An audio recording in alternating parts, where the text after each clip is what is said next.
welcome to the Synergy Podcast, the space where we redefine how we move, heal, and experience our bodies.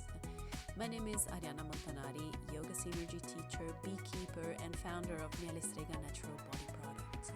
Sustainability in all forms is the thread I have been following and nourishing for over 20 years. Here, we break free from the unspoken rules that tell us how we should move and feel.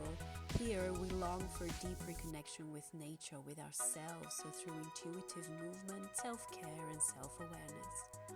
We explore what it truly means to work with the body instead of pushing against it, to understand it rather than criticize it. So whether you're a yogi, a seeker, or simply curious about stepping into a more liberated way of living, you're in the right place. Let's dive in.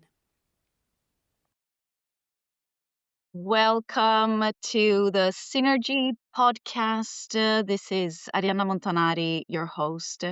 Today, I have the pleasure to connect with a guest I've been thinking about for months and chasing for years. So, I wanted to give you a welcome, Gollie Okhowat. Thank Hi. you. Thank you. Thank you for being with us today. Gollie, you and I met in a coaching container a few years back, and today you are here as an expert in lymphatic system, movement, and food.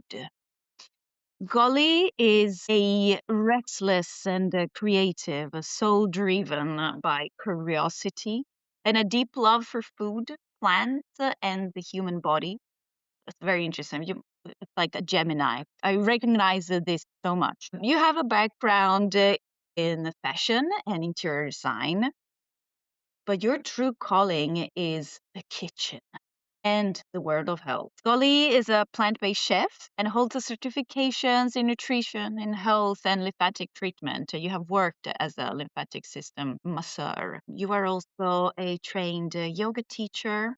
And today you work mainly with workshops, events, and online experiences that bring people closer to plant-based living. You have started a course in Swedish called Växla till växter, switch to plants, for those people wanting to eat more plants while living an active life. You are currently launching a line of plant-based sweet treats, free, correct me if I'm wrong, free from refined sugar and gluten.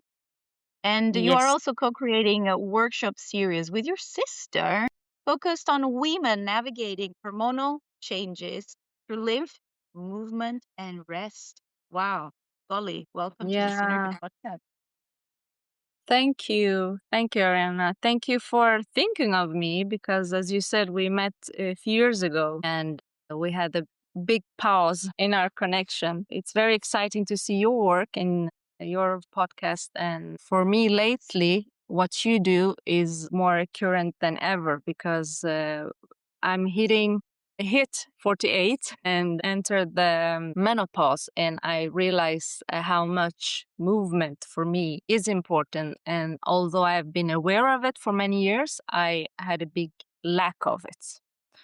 So you put light on it again for me by contacting me. Yeah. Thank you. Became very current for you. Thank you. Listen, usually the first question that I ask all guests is about the journey. How did you end up doing what you're doing today? Because I think that this is really what makes each one of us special in what we're doing, right? How did we build up each brick, all the small steps that led us exactly to where we are today? So if you would like to share, how did you put together food and plant-based and being a chef and being a masseuse and a yoga teacher?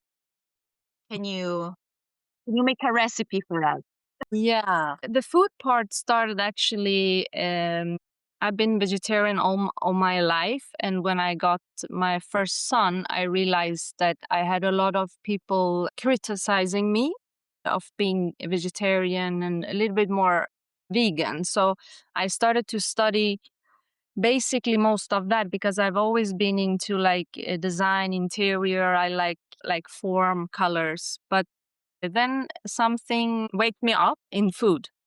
So more I read and more I tried out on him, more interested I got into it. So it started with the food. It started because of a need to protect or have my son well fed. And then, yeah, it continued. I felt in love with it, and it became the most important part of me. And then with life going on, I had my second child. He had diagnosed with chronic illness when he was small. So I got even more into food and even more into how the body works and yeah, it- how, because he was medicated and I wanted to know how to get rid of the medicines and how I can support him. So it became like, yeah, almost the biggest part of my work and private. And then I love to be in the kitchen because it's so relaxing.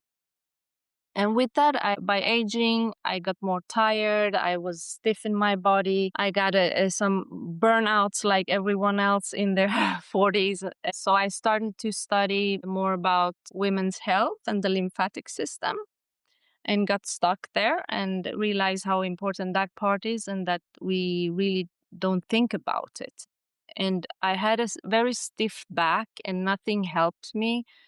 So I wanted to understand how the body works. And I went to yoga, but I didn't understand really how the movements, what I should do. And then I thought, well, maybe I should study yoga just to understand the basics, not to be a teacher, but just to understand the philosophy and also more how the muscles and the body work. And it was kind of complement to the lymphatic studies and the work I did as a therapist. So it gave me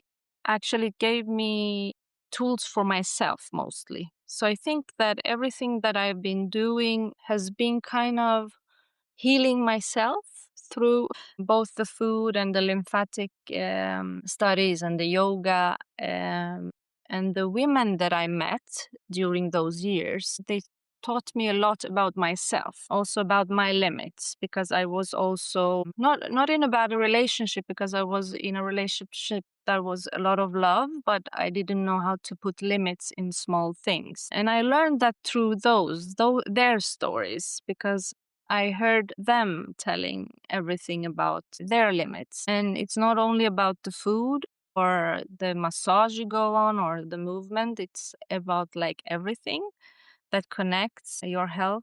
And I end up working with everything together. It sounds like a mess when I talk about how I work, but I think everything is so much connected. So you have to work with your food, you have to work with your diet, your thoughts, you have to work with your relationships, with your movement, with your body, with your lymphatic, with like everything. So it's hard to connect things from each other. And for me, plant-based food, first of all, is caring about the animals, because it's a suffering that I think should not exist. But second of all, I think when you eat plant-based food, you get so much more nutrition without having to force yourself, like, because that you don't have so much choices, so you automatically eat a lot of different things. It gives you better fibers, vitamins, minerals. So for me, like, it's an obvious choice. Yeah. So the lymphatic system, I worked as a therapist for a few years, but then I end up having problem with my nerves in one of my arms. So it was like stuck for a while, and inflammation. So I stopped that, and I realized that for me, teaching how to care of the lymphatic system gives me more than just to do the treatments, because in the end, according my experience, is that when you get a treatment, it helps you in the moment, and it's quite expensive, because you pay, it's around still, I think it's 1,200 crowns for 80, 90 minutes of treatment. And it feels really good in the moment and the next day because you help the fluid move with your hands, but then you go back to whatever state you were before. So a little bit the treatment, yes, it's good and it can be very important in a moment where you have a problem of excess of fluid, especially when you're post-operation or after or before operation. You can get that help through manual treatment, but it's not a long-term help, and for the money you pay, it doesn't give you what it should give. That's what so for me, I stopped the treatment also because of that. Not only because my arm was hurting for 6 months, but I just felt that I don't want to go back to that. I rather work with the lymphatic system in another way than to have the treatments. I really understand what you're saying. Both the fact that you have different branches of your business that you're putting together because it is all connected. And it is just that nowadays we're more used to see that it's all in a different boxes, but it's really all connected. And also on the treatments, this is what I tell to so many of the people I know, my friends, is say, my back is killing me. I have to go and have a massage. I have to go to the physio. And I tell them, come to me, come to a yoga class. I promise, because that's the same idea. A treatment will give you relief for 2, 3 days. You're going to pay a lot of money, and then Yeah. you're going to be back to square one after a few days. And then you have to keep going. When you go to a movement class, a yoga class, then your body's actually learning. So you can do those things for yourself, by yourself, at a third of the price, and your body will learn. On the long term, it will actually possibly heal you or at least give you a steady relief. So Yes. beautiful. That's a very important point that you touched. And you went a little bit Yeah. into lymphatic system. So could you explain to our listeners who maybe don't know so much about lymphatic system, or maybe they do, why lymphatic system? Why is it so important? What does it do? And what should we know about it? Well, the lymphatic system is a part of our circulation system of fluids in the body. So we have the blood system, and then we have the lymphatic system that goes parallel with it. Because every time, well, simply explain, when the blood releases nutrients, or when it hits our cells or vessels, some of the fluid of the blood sippers out from the vessels. And out there, we have vessels that are the lymphatic vessels that collect the excess fluid that is like outside our cells in the tissues. So everywhere we have blood vessels, we have lymphatic vessels. So that collects all the waste and brings it up back to the heart. And the main work of the lymphatic system is to collect the extra fluid and also fight the infections and keep it clean and bring the waste back to the system. We have the lymph nodes that are in different parts of our bodies. In there, it's like a small filtering system. So everything that is collected goes through the nodes. And if there is a bacteria or something that the body has to get rid of, it gets cleaned there. The immune system will get, triggered and will handle that in these nodes. And the nodes are in different places. If you think that we are created in such a magical way that they're all along the body. You have them behind your knees first. You have them in the groins. You have them in the abdomen. You have them in the neck, and you have them in the armpits, and here in the the elbow inside. Elbow. Over the elbow. Yeah, over the elbow. I don't know what it's called in English. Yeah, but In here. here. All right. So if you imagine that we collect fluid from everywhere, from our fingertips the fluid's collected and it goes and it has to go to our heart. So we have like this control station points here, station points. So if you would have a cut here and you would get bacteria or anything in here, so here you have your first station of control. So here, if the body would get triggered and see, okay, something is coming in, I don't realize what it is, so I put the system in action to fight it.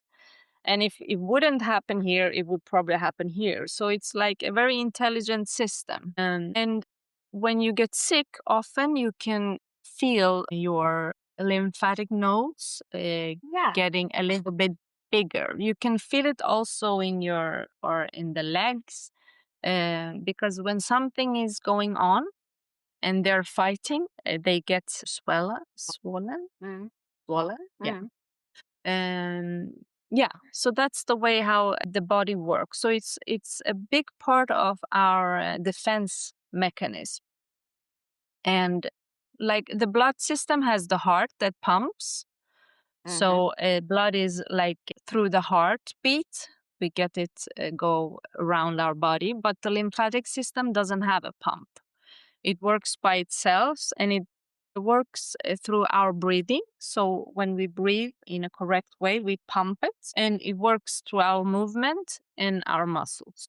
So movement is like basically everything for it. There is a lot of talking about the lymphatic system that doesn't work or it's clogged.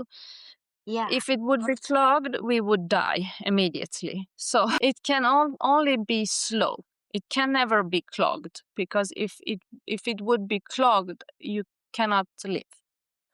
So it's important to know that the body is very fantastic.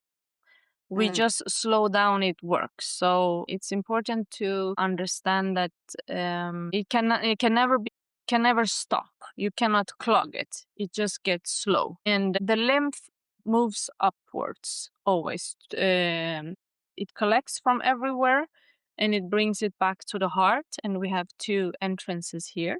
The left part collects everything from the leg and the left part and the left side of the brain into the heart. And the right part collects from abdomen and the right arm and in. So everything is coming back like into the heart.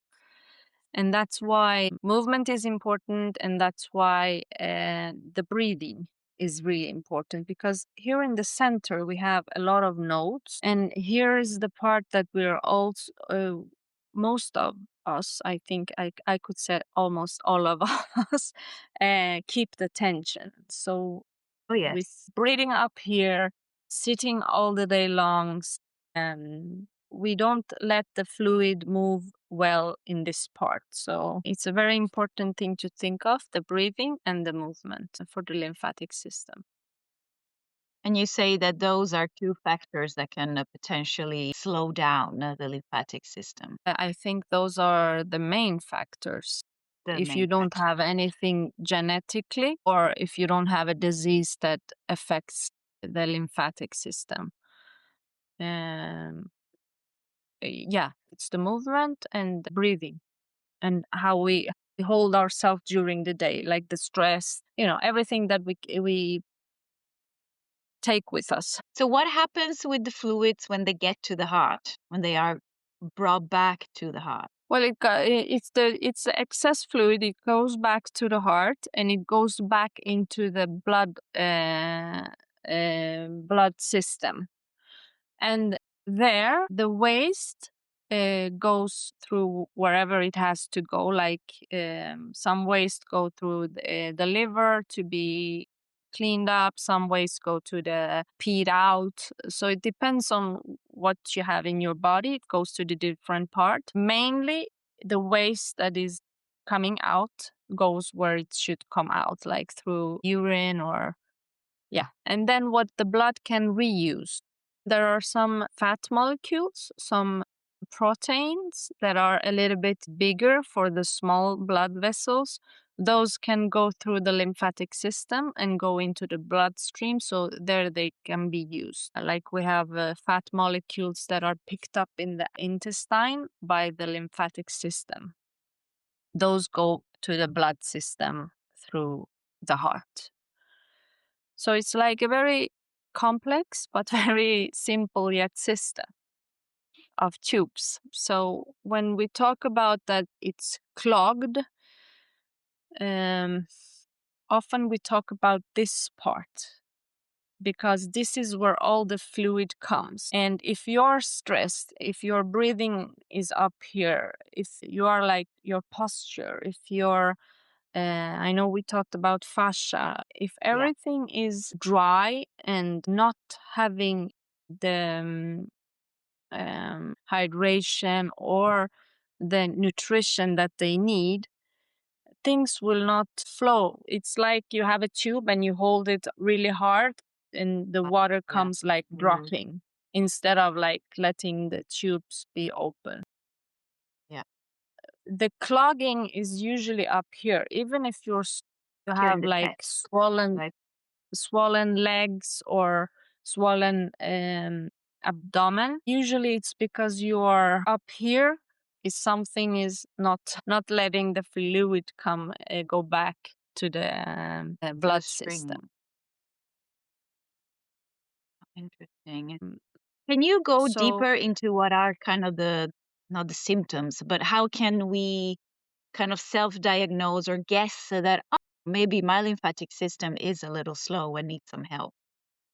What are the signs? Well, you feel heavy in your body. You can also be very thin, but still have like a sluggish or a slow lymphatic system.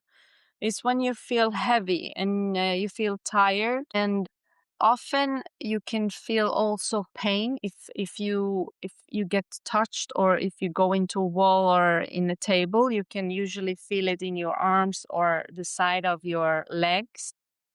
You get flu often, tired, headaches. You can feel it on your body, like if you have tight clothes and you take it off, you can see the marks. The mark, I do. Yeah. Yeah, it's normal. Yeah, but I wanted to say that too. It's normal to have some marks because we are made of fluid. We are not, I mean, everything is fluid in our body. It's also the skin, the blood vessels. So it's normal to have some marks. But if you have like marks that are showing off really visual, then maybe it's a good sign to like, move a little bit and breathe a little bit deeper. But usually, something that has been, sorry to interrupt you, something that has been happening to me lately is that when I have, I don't know, it happened, for instance, in Spain, that it was a little bit cold. So I had both my, say, yoga pants or like training pants, so a little tighter, and then another pair of jeans or trousers on top.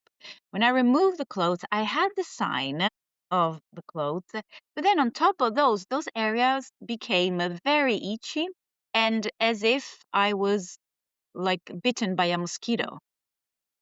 Oh, Can that is that? And I wondered, is this about my lymphatic system? well, the lymphatic system affects also, you can get like dry skin, but I don't know if it's could be, but it shouldn't. I mean, you move a lot. I do. And I think, yeah, I think it's important to think of it, what I said before, that it is normal to have marks. And if you had been wearing all of those things for a while, you stop the blood circulation. So that area doesn't get like oxygen or anything that is used to get. So it's not always the lymphatic system. We have to think when something is tight or we have suffocated part of our body, then it doesn't get really anything from anywhere. So I don't think you should worry about that. But with aging, the women's body, we have so much more percent of fat. And that affects also, that makes the lymphatic system go slower. So that's usually why men in their 50s, if they're like not obese, they don't have problem with the lymphatic system. Meanwhile, we get it because we have more fat in our body, more than men.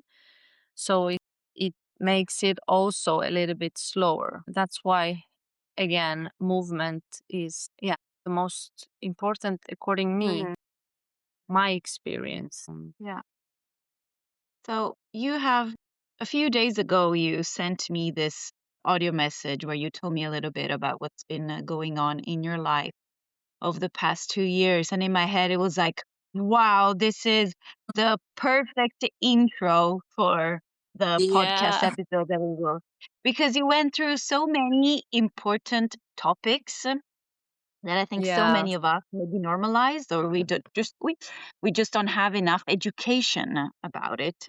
And so something that yeah, struck me is, can we stop normalizing pain or training hard as the only way to get good results and be fit and healthy? Because that yeah. doesn't always play at our advantage, right? So No, sometimes, for instance, the maybe slow lymphatic system or with age comes also a feeling of heaviness, like you described, in the body, mm, maybe some pain in the joints, maybe some discomfort simply. So you also named yeah, about your PT journey. yeah, But would you like to kind of touch upon this of like normalizing discomfort in the body? What can we do about it? And then your journey into the PT that you had for a year. What were your expectations? What did you learn? yeah. The thing is that when I worked with the treatments, I was around 39, 40, and I had elder women around their 50s coming to me. And I understood the problem because they all came to me and said, look, from one another day to another, I don't recognize my body. I'm dead tired. I can't exercise anymore. My joints are hurting. Everything was like a mess. And I was like, okay, well, you change your diet, try to do this, try to do that, the massage, everything. And I didn't really get it because in my head, I was like, well, if you're well prepared and you always move and you breathe well and da da da, it shouldn't be like as bad as it is. And then we tried different exercise, different breathing. It helped a little bit. And then after a few years, when I didn't work with it, and I've been working almost with food and like plant based and being a chef. And now, when I'm in my 48, it hit me because I'm in my premenopause, and it hit me last year. I was so tired. And I didn't recognize my body, and I woke up with like pain almost everywhere from nowhere. And I was like, shit, that was what they were talking about. And then in my mind, I was like, okay, Gollie, you know everything about the breathing. I do some yoga. I don't do yoga every day. And I was like a little bit working too much. And I was not exercising so much, but still I move a lot in my work. And I'm aware of like my patterns and how to hold myself. And I was like, okay, then your problem is that you don't have enough muscles because it was such a flow of this, it is still like urine is you have to build a lot of muscles, you have to eat some protein. I was like, oh shit, this is what I'm lacking. I don't have muscles, so I have to build.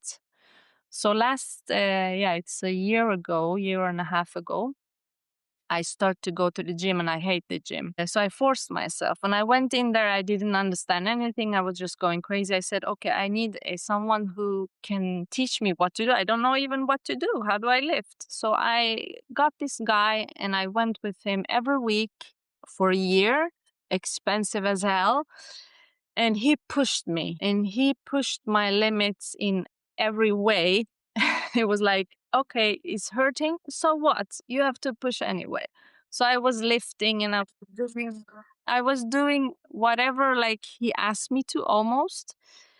And it ended up that I was more exhausted. And I had a talk with him. He's a good guy, and he's really good in what he does, but it's not it's not for my body.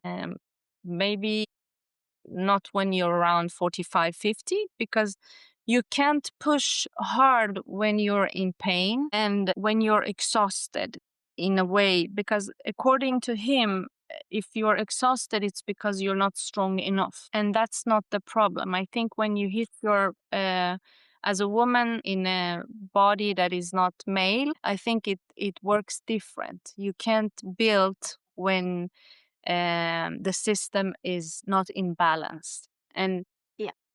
I think you come in balance. It's a natural thing. And we talk about it in a way that we have to get rid of it a little bit. We cannot, you cannot have pain, you cannot be tired, you cannot, there are so many knots, and you have to eat more, you have to exercise more, you have to more of everything, instead of just letting it be, because it's a moment of it's a passing moment, and you just have to move and not have the panic of moving because you have to have a result of building something. So it made me, I had a burnout, and I talked very openly with him. I was like, Paul, should we adapt the exercise to an old lady's body? Because I feel like I'm 150. It was like, no, Gollie, you have to push because you have to build. And I was like, I don't think this is good for me, because I just feel I could exercise with him, but in 2 days after that, I was like if I had the flu. So I was in bed one day all day, and the second day I was feeling a little bit better. So that was for a year, and I didn't give up. I was like, no, I have to do it. And then I was like, okay, I have to stop this. And I went back to softer movement and lifting less, lifting a little bit, but lifting less, but by myself. So I took away the gym because I don't feel good in the gym. I just get the music, the people, everything is so synthetic. So I get and that's me. So I think Yeah. that made me sick too. And in the end, actually, with him, we exercise outside. I said, I can't be inside there. So we went outside always, in the cold, in the rain. So I was pushing myself in a way that was good, because I also understood my limits. But I think the hype of strength training for women in their 50s, 40s, 50s is a little bit, it's unhealthy. It's not, because it's not natural.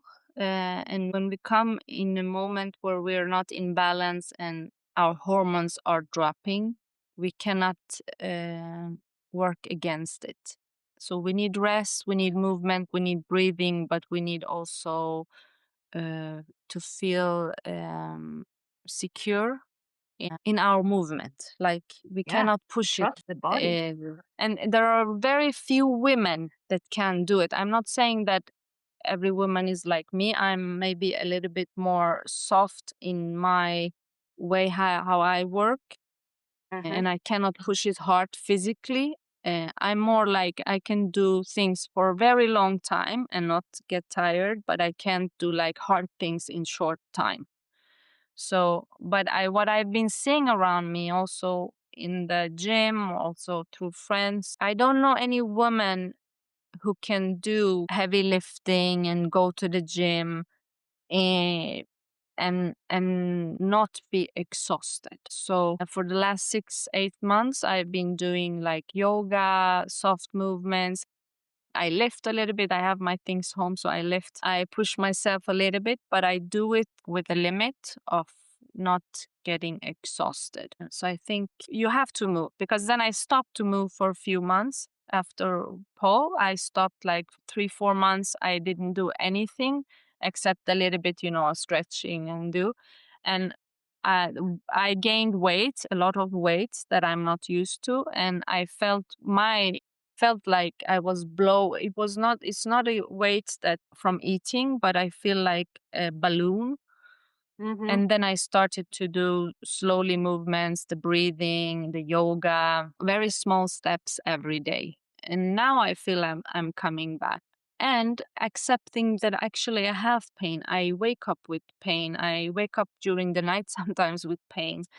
And I think it's good to normalize that it's okay to be in pain because your body is losing a part of functional hormones that they'd had for many years. And we scare up people like, do you want a body without pain? Do this class and do this. You will be without this. You will have more energy. It's so many promises, but we never talk about actually, it's okay. You can wake up with pain in the night, but you know what? Do some of these breathing, or in the morning, you can wake up with the joint pains. It's totally normal.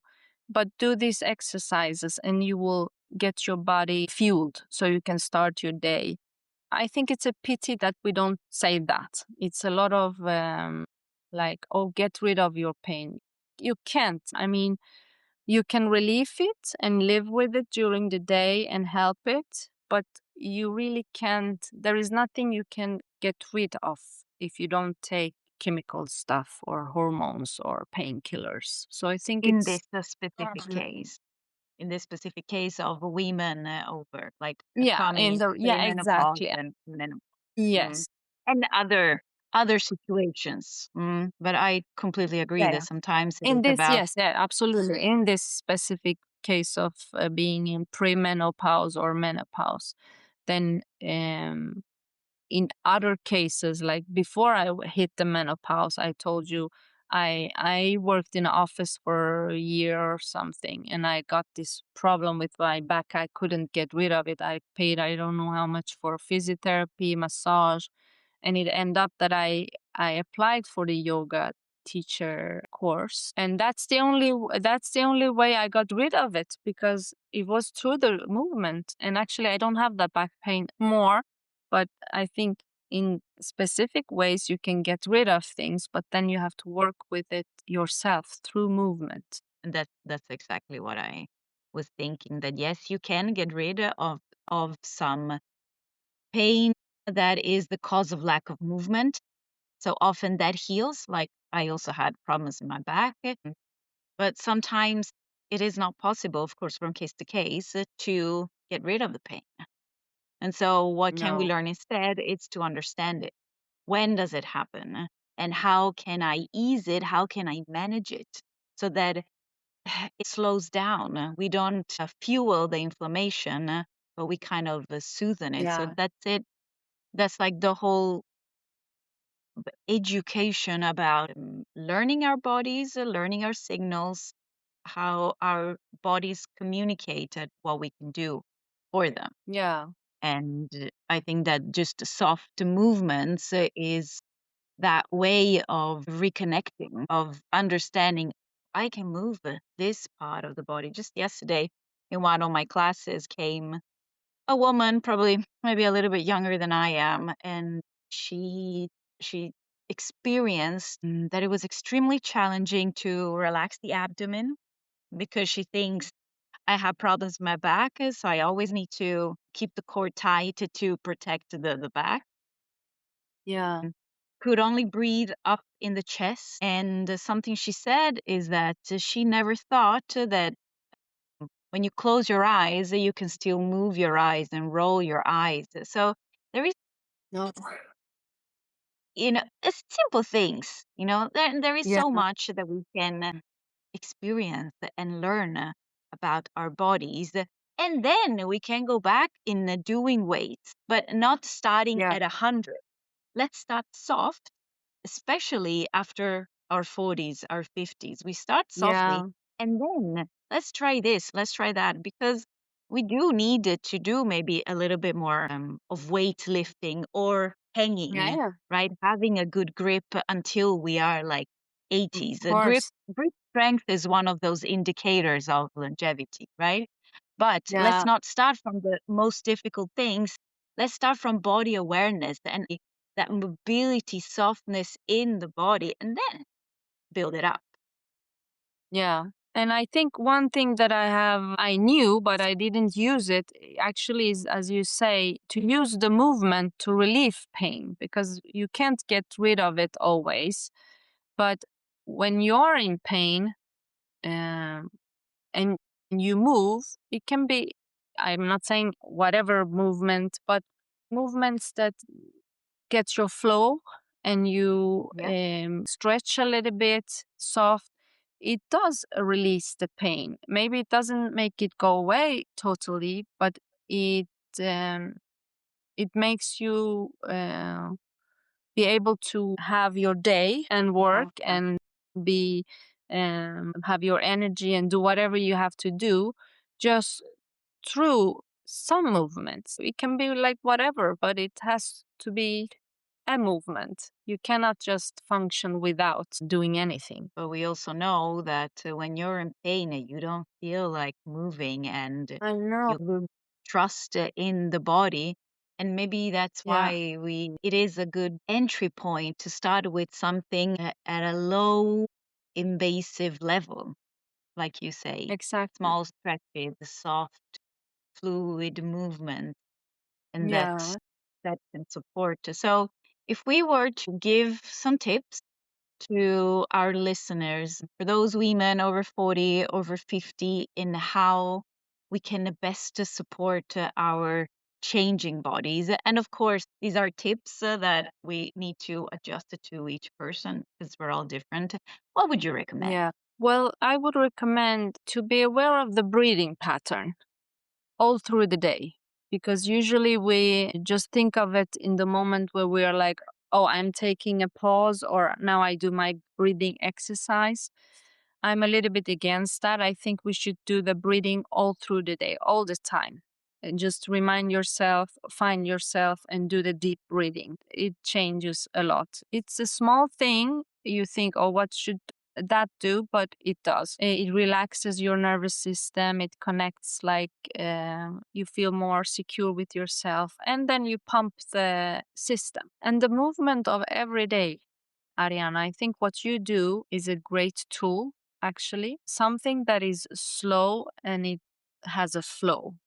Because when we exercise, usually we pump more blood, and our heart pumps more blood to our cells, and we create more fluid, excess fluid. So if you do like a heat, or you go to the gym and you like sweat, you should do that too. But if you feel that you're tired, you're in pain, and you're not like in a perfect state, then you shouldn't pump your blood so much. You should go with a slow flow stretching and exercises that really move every part of your body.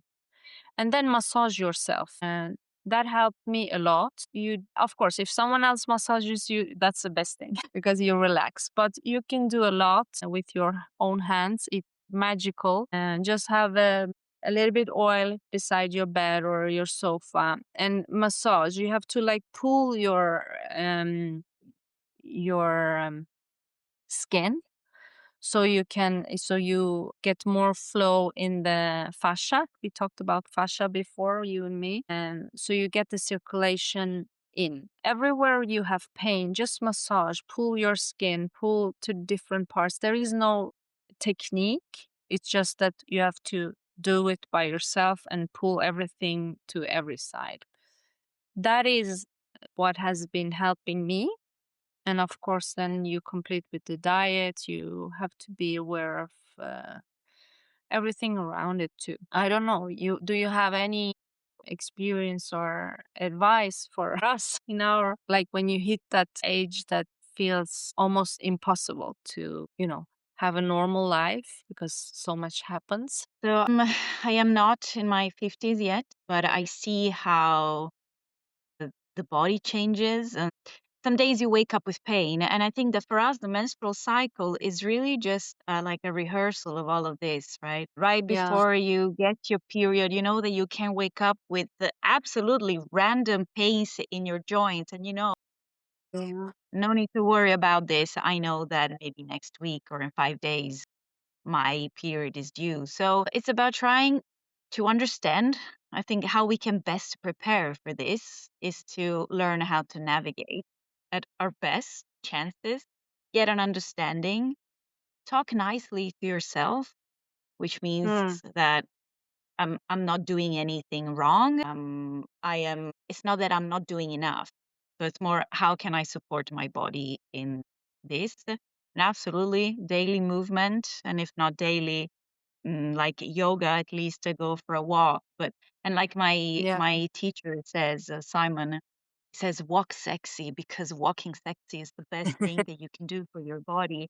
So you really get to move the whole body, all of the joints when you're working, and focusing 90% of those activities, exercise where you feel that you're succeeding, and maybe 10% of a bit more intense, where you're almost failing, right? You go to the gym and you do until you cannot do it anymore. That's the so-called failing.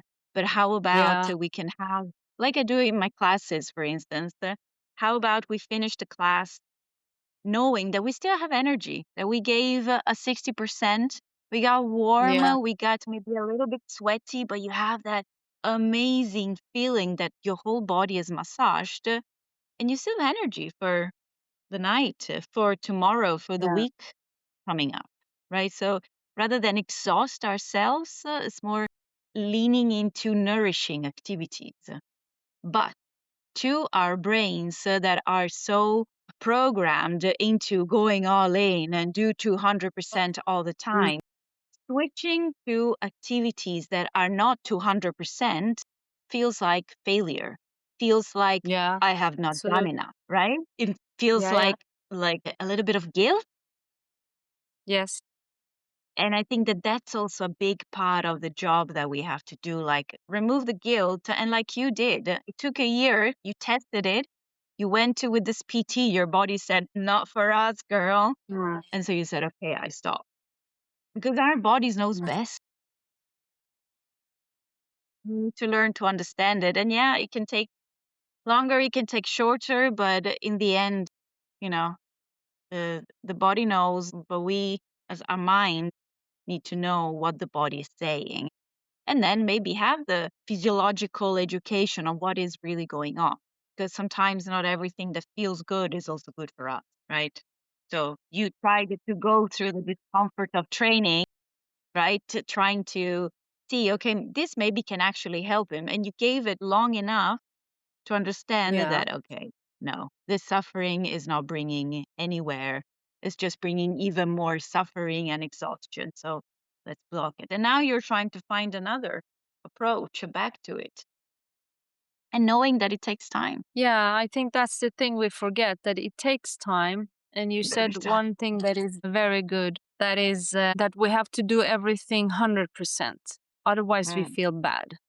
mm, So I so think much. it's important to think that it's better to do a little and do it often than to exhaust ourselves and do something like perfect. So a little bit of movement every day, soft, is much better than to do like the best movement and like hit it with 100% 2 times a week. Exactly. And maybe Yeah. sometimes you really want to go for that 200%. And that's fine. Yeah, of And of course. course, we're all different. But on the long term, then that's what will potentially give us more energy for more years, and not maybe overuse our joints, overuse our knees, our back, our neck, our shoulders, so Yeah. that we can simply hold longer. There's less stress for our bodies. They're more nourishing and lubricating our joints. Yeah. I think that we could go on talking about this for hours. Listen, I have one last question for you. You mentioned that you are creating a series of workshops with your sister, just Yes. exactly about this topic. So, how to navigate hormonal changes with the help of movement, lymph knowledge, and rest. Do you want to talk a little bit into that? Yeah, it's just started because my sister is she hit her 50s. She's a little bit older than me, so she's been exhausted a little bit earlier than me in the menopause, premenopause. And she's a yoga teacher, and she works basically most with restorative and yin. So her classes are very relaxed and very easy. And what she noticed was also that the people who come to her are usually a little bit yeah, they noticed like a kind of burnout physically, not always like a burnout, real burnout, but it's got something with the age of too. She has the same age of women in her classes. They have the same problems. So we were talking a lot, and she got a lot of questions about the lymphatic system, the food, and what should we do. So we said, okay, let's create some workshops where we can put together the exercise, movement, and food and the lymphatic system, and how actually you can rest into feeling better, because we forget that. Usually in our 50s, 45, I would say, started at least for me and her. We continue to have the same rhythm of life as we did when we were 25, 35. But the reality is that we have to stop. We have to start to slow down, even if we don't want to, because our body is starting to slow down. So the resting in movement doesn't mean that you don't move, or the resting in your work doesn't mean you don't work, but you have to find a pace that is more resting. So the Absolutely. workshops Yes. are basically a way to let you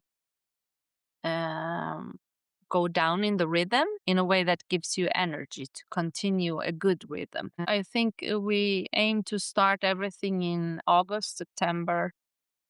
All right. We're doing it very slow. Embodying what you're teaching. Exactly. It will be a mix of a little bit of what I do and what she does, a little bit movement. Will it be online or in person? I would like in person, because I think we have a lack of in-person events in this lifetime. Everything is online. So I like the physical meeting, but of course it would be, you touch more people online. But I think if I would choose, I would rather have physical workshops. I think it's important So where can people find you, online and in person? Online, but I'm not very active on Instagram. Like, my page is not active. I don't put so much there if I don't have anything good to say. I usually say if I don't have anything that is of value that I can share, I don't say anything. But on Instagram is the easiest way actually to come in contact with me. And if I do anything, I usually put it there. Otherwise, I'm based in Malmo, so whatever I do physically is here in Malmo or in Lund. So that's where I I will am. link your Instagram account in the description of the episode, so that people can reach out to you, and maybe you can do a hybrid. You can do these workshops both in person, but then with a little camera, microphone, so that Yeah, I people would at love to home do that can too. also follow. I Yeah, think that this is that's really true. something that has to be going on.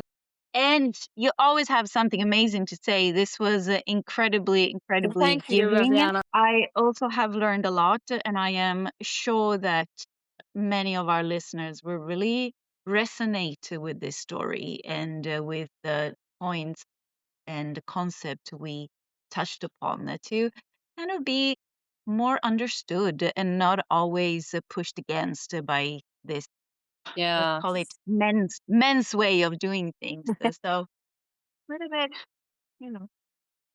So thank you so much, Gollie, for being with Thank us and you. sharing Thank you for having your me. knowledge about It was a pleasure. movement and the lymphatic system. And maybe next time we can talk more about food, because I know that that's a big passion of yours. Thank you for having me. It was really nice to chat with you. I learned a lot from you too. Oh, thank you so much, Have a Gollie. nice day. That's a wrap for today's episode of the Synergy Podcast. I hope this conversation sparked something within you, a new way of thinking, feeling, or moving. If you love this episode, let me know. Share it, leave a review, or connect with me on Instagram at mielestrega. And if you're ready to go deeper, check out my yoga offerings, come to a yoga class at the studio, and check out my handmade natural body products at mielestrega.com. Remember, your body is yours, your pleasure is yours, and living pain-free is possible. Until next time, move with ease and live with joy.